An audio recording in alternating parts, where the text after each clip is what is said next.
Hi everyone, I'm Ellen. Welcome to a very special Broccoli Rising where I have the great pleasure of introducing you to Chef Taffy Elrod, who wrote the fabulous recipes for the Juneteenth Cookbook. You're good. Taffy and I connected back during COVID through Twitter, back when it was a little bird and not an X. We've had some near misses. We keep trying to collaborate. We were going to do an online cooking class together, and the weather did not permit it. And then last year, when I was up in upstate New York, you were visiting family in Michigan. So this is as close as we've gotten to being in the kitchen at the same time, and I'm thrilled. And I am so proud of you and your book. Taffy's been featured in Plate. Alicia Kennedy has interviewed her in her podcast. She's a fabulous cooking instructor. She'll teach you how to be better in the kitchen at any age. Rancho Gordo loves her recipes. Food and Wine loves her recipes. So do I. Food and Wine, though, calls the Juneteenth Cookbook one of the best food and drink books of 2024. Engaging and delicious, and Taffy's recipes are the reason why. They're rooted in African and Black tradition and foodways. They're bright with summer vegetables, fruits, and flavors. This is a book for everyone. So not all recipes are vegan, but this is an inclusive cookbook. Whatever you eat, whatever your age. So welcome, Taffy Elrod. Thank you, Ellen. Thank you for having me. It's a pleasure to have a chat with you and catch up with you. And thanks for having me to talk about the book, which I am very happy to talk about and love have loved being a part of, and I'm always excited to talk about. And we're coming up to Juneteenth, so now's the I time. know. And I feel like we kind of coordinated here by accident. That's right. You see, it wasn't meant to be. Okay, so Aaliyah Agostini did she have the concept? Did this something you developed together? So she authored a book called The Juneteenth Book. It's a kid's book, and it was very popular. And they decided, Porto, the publisher, decided they wanted to follow it up with something more interactive. So she had already done that, and I have a copy of that around here somewhere too. And then, so when this project came up, actually so she was the author on this project, and then Kara, I know Donaldson, I might have it wrong, who was the her editor for this at Porto, reached out to me. Somebody recommended me, and I think Aaron Canning, and reached out to me about developing the recipes. Originally, it was just going to be a recipe development, sort of a one and done. And as we worked together and collaborated on the recipes, the recipes became more mine, sort of. And Aaliyah was happy and, felt like I was a big part of the book. So I became a co-author on the book, so to speak. What made you say, because I'm sure you do get offered lots of projects. Yeah, this is something I want to do. Well, sometimes you get those funny like cold calls or emails, and luckily I didn't brush it off. I took a closer look because it was just like, recipe development for kids book. But when I looked at it, first of all, the fact that I saw it was about Juneteenth, I was excited about that. And I had never really thought about doing a kids cookbook before. But when I realized, the potential that this had to um, resonate with kids and their families and teachers and all kinds of grown-ups and kids, I was really excited about it. So, and I have taught kids, and so it was a fun project, and of course for the holiday, a great project. Okay, I know you teach grown-up culinary students, or more or less grown-up culinary students. Yeah, we're all more or less grown up. What about teaching younger kids? What's different? Or maybe it's not. It's interesting. It's not as different as you might think. I've taught adults of all ages, including specifically teaching adults over the age of 50, and I've taught grade school kids. And everybody wants to taste the food and not do any dishes. I And know. that's, at the end of the day, that's what people want out of a cooking class. They want to eat food and not do dishes. And I respect that. So, and that never changes. You could be 5, you could be 75, it's always the same. Obviously, when it comes to kids, the only difference is that they just need a little bit more supervision. you can't use as much fire, as many knives, but beginner cooks are beginner cooks. It really doesn't matter what age they're at. And it's really their level of comfort is about how much time and supervision they need. Otherwise, the nice thing about really younger kids is they're really adventurous and open-minded and just excited about the whole process. They're not afraid to get involved in the textures, and the colors, and they love just getting in there with their hands, and that's a lot of fun. Well, obviously, older folks have to be encouraged to do that a little bit more. I was going to build up to demoing your strawberry mint and baby kale salad with blackberry balsamic vinaigrette. But since we're talking about colors and textures, man, you cannot beat this. It's a simple salad, but it's so beautiful and it's so fresh and it's so good. It really, really is. The berries should be small, like the blackberries, but you're probably getting like really sweet baby berries now. South Florida, where we do grow a lot of strawberries, we're like end of season, so we've got these big honking guys. I cut mine up really small. Yeah. So like Taffy says, it's very easy. We got some pretty greens and we have a spoon. And tell people about the dressings. It's really good. And I've made this dressing for people. We made a meal at the school where I teach, and people had asked, could we bottle the dressing and sell it? It's real simple.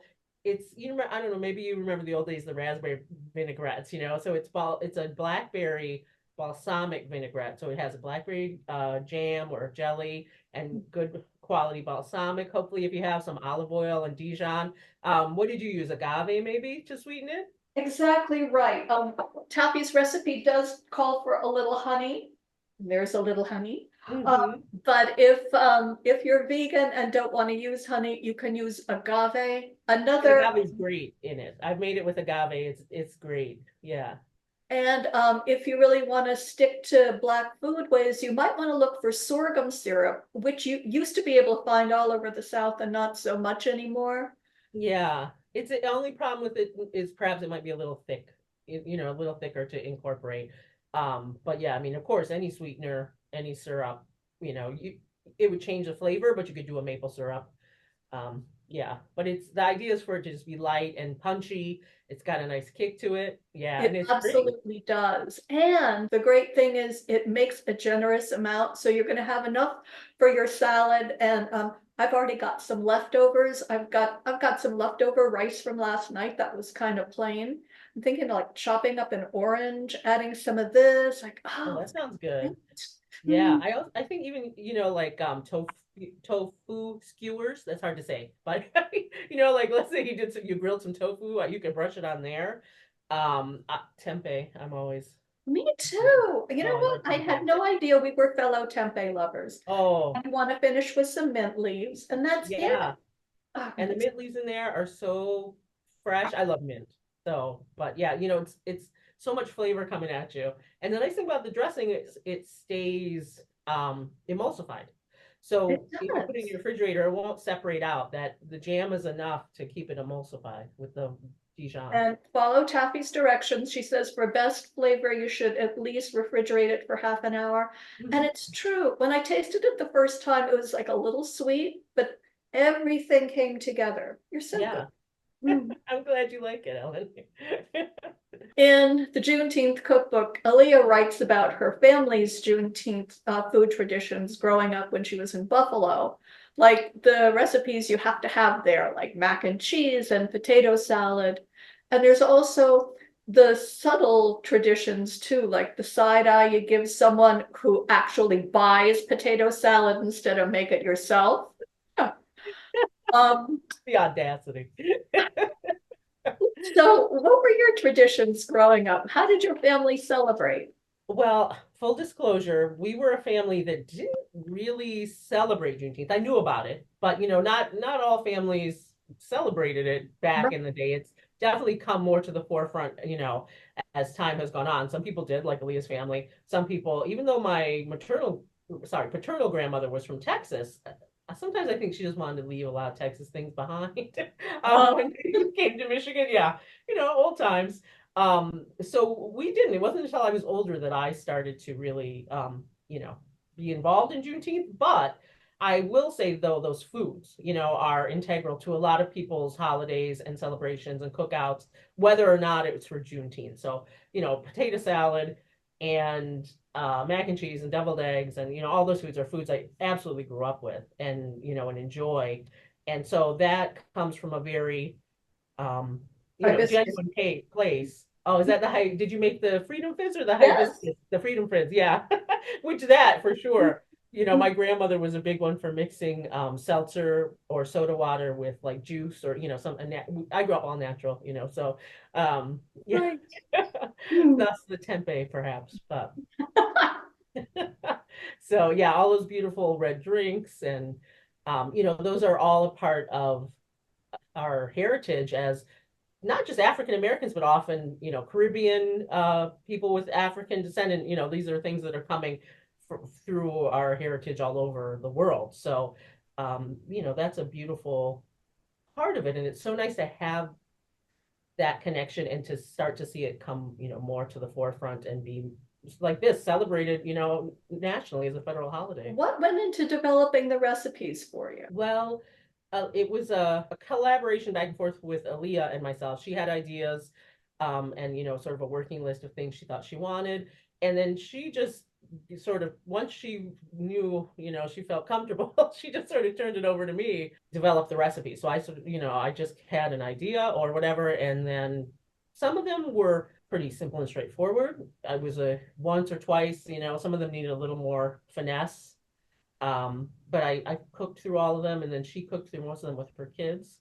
And they're not a huge amount of recipes because it is a kid's book, plus there's the activities, but I think it's a great representation. I think it covers a lot of ground, in terms of different difficulty levels, different, food, kinds of food, and different, whatever, pretty much anything you could think of, drinks, desserts, appetizers, simple, a little more complicated. But they really do invite kids in the kitchen. They're very approachable, and I mean they're flavors kids love. Yeah, I thought of it as, these are recipes that families would be making together, or, again, adults would be making, teachers and students, things like that for events, or whatever it might be, cultural center or community center. Mhm. And I approached it that way. I mean, I really thought about being in the kitchen with my grandmother, at the stove, or, family gatherings with my family, and how, how people cook together and how they celebrate together. And so not everything is something that a kid can make all by themselves, but it's something that people can make together, a kid. And what really mattered to me was that if a kid approached an adult and said, "Hey, I want to make this recipe," that when it was over, the adult would say, "Hey, I'm glad we did that," Oh, versus, "Wow, okay, that was a waste of time." now I've got Okay, to do the dishes, right? yeah, right. Okay, well, let's put that in the garbage and let's never do that again. I wanted it to be everybody to be happy.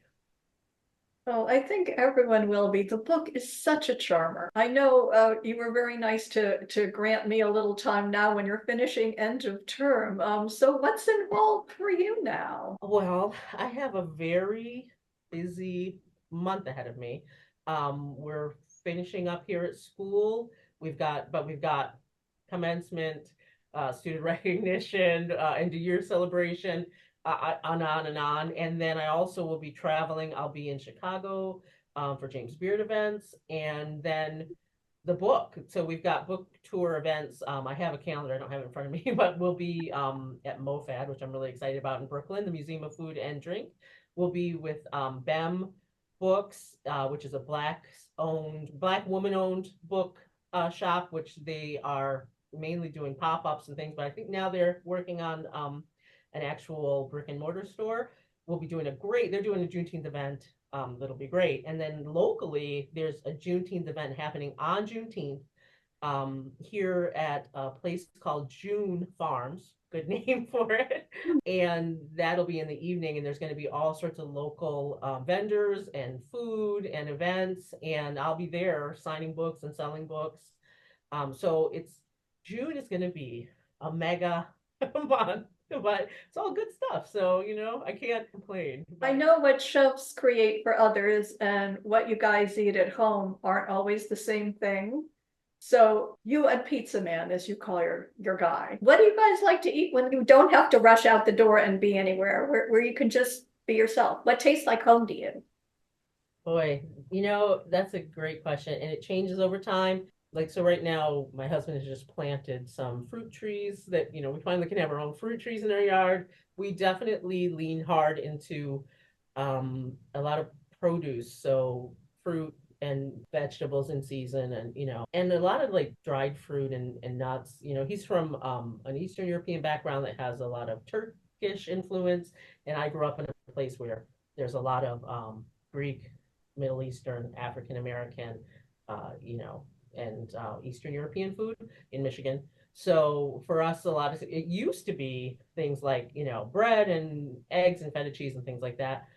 As time has gone on and we've changed, now it's sort of, I'll put 5 kinds of cabbage on the table. We'll have a cabbage salad and we'll have a fried cabbage and we'll have a cabbage soup, or something simple like noodles with just some Kalamata olives and capers and things like that. I don't, even when we have more time now, a lot of times we still keep it simple because I'm still cooking all the time at work. But yeah, definitely, I love pickled vegetables, any kind of pickles. I always have olives and some, a couple different kinds of pickles, and then things like, yogurt and figs, like fig preserves and things like that. And, sort of simpler things. The only thing that when we, in the winter, I'll braise, like to just put something on and, throw it in the oven and braise it for a long time for real comfort food. Oh, I'm so excited for you. I am so proud of you. Me as well. And so it's a pleasure. I'm so glad to catch up with you and talk about the book. Well, everybody, you have got to get the Juneteenth Cookbook. It's a wonderful way to develop traditions and recipes with your family. And thank you, Chef Taffy. It has been such a pleasure. Absolutely. The pleasure's been mine. Thank you, Ellen. All good things. Thanks.